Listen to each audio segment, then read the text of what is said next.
Microsoft is one of the most influential and high-tech companies the world has ever seen. But have you ever wondered what it's like to work there? Microsoft's sprawling headquarters is no vanilla corporate office. Instead, it's more of a miniature city with its own transit system, shopping mall, treehouses, and even a grimy lake for dunking cocky senior executives. And that's before we get into the secret underground tech labs where the very future of our online lives is being developed, or the hallway where high fives are mandatory. So join us today as we don our trusty lanyard and delve deep inside the Microsoft headquarters. Covering an area of just over 500 acres in the Seattle suburb of Redmond, Washington, Microsoft headquarters is quite rightly known as a campus. And just like a university or college campus, it comprises dozens of buildings, over 100 all told, as well as sports fields, woodland trails, and secluded courtyards for taking well-earned breaks. The company moved onto this site, a former chicken farm, in February of 1986, just a month before going public and commencing its meteoric rise to the top of the tech sector. Initially, just 6 buildings were constructed, with a capacity of 800 employees. Today, by contrast, some 50,000 people work on the Redmond campus. Those first 6 buildings were numbered rather than named, as befits a nerdy software outfit. And that naming convention has continued right up to the present day. Employees navigating Microsoft's rambling campus using its own dedicated fleet of hybrid minibuses have to constantly keep track of what number building does what. If you're paying them a visit, chances are you'll swing by building 92 first, as it's home to the Microsoft Visitor Center. Inside, you'll find a company museum telling the rich history of the tech giant. You'll no doubt seize the opportunity to play with up-to-the-minute versions of Microsoft software like the Forza Racing series or recent acquisition Minecraft. There's also a chance to zhuzh up your LinkedIn profile, another Microsoft subsidiary, and try out the freshest gadgets Microsoft reckon will be revolutionizing your workplace in the not-too-distant future. And if you want, there's even a Microsoft apparel store with a whole section dedicated to Bing merchandise.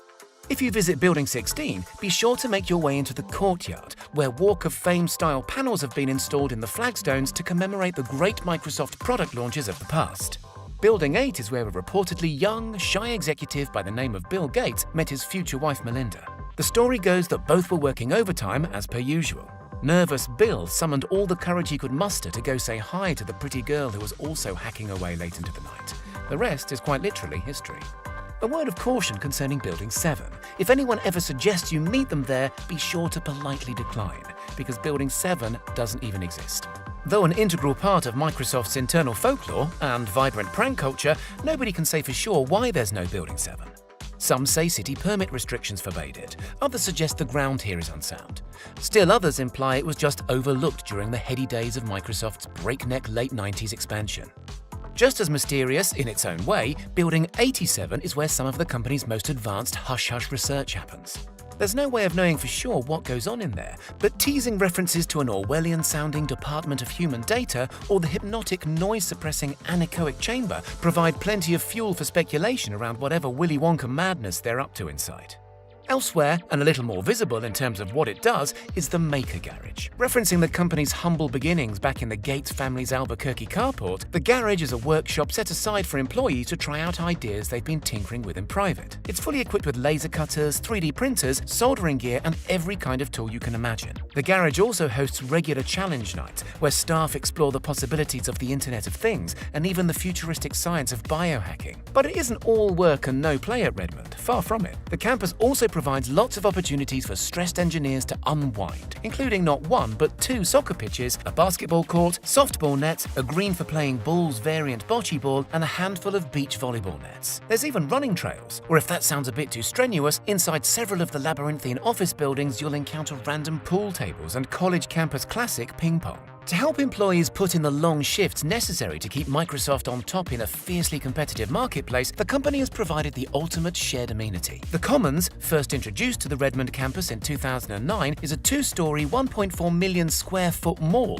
with ample retail space and dining options. Microsoft makes a point of supporting local Seattle business, which is why hungry punters who visit the Commons can sup on their Pike Place coffee as they nibble on their flying pie pizza. In terms of retail, there's everything here from guitar stores to bike repair workshops, a hair salon, an auto body shop, and several cell phone retailers, although don't expect to find the latest iPhone anywhere around here. Microsoft strive to make the most of Washington State's glorious natural setting. Recently, a cluster of treehouse offices and meeting rooms were constructed on the campus, allowing staff to get up in the canopy for a refreshing lungful of inspiration. And nestled among the original clump of low-rise 80s offices is a famous body of water staff call Lake Bill, after, well, you've guessed it. According to company tradition, managers and even top-level executives like Gates and co-founder Steve Ballmer plunge into the murky pond whenever a new product launch exceeds their expectations or overcomes their initial skepticism.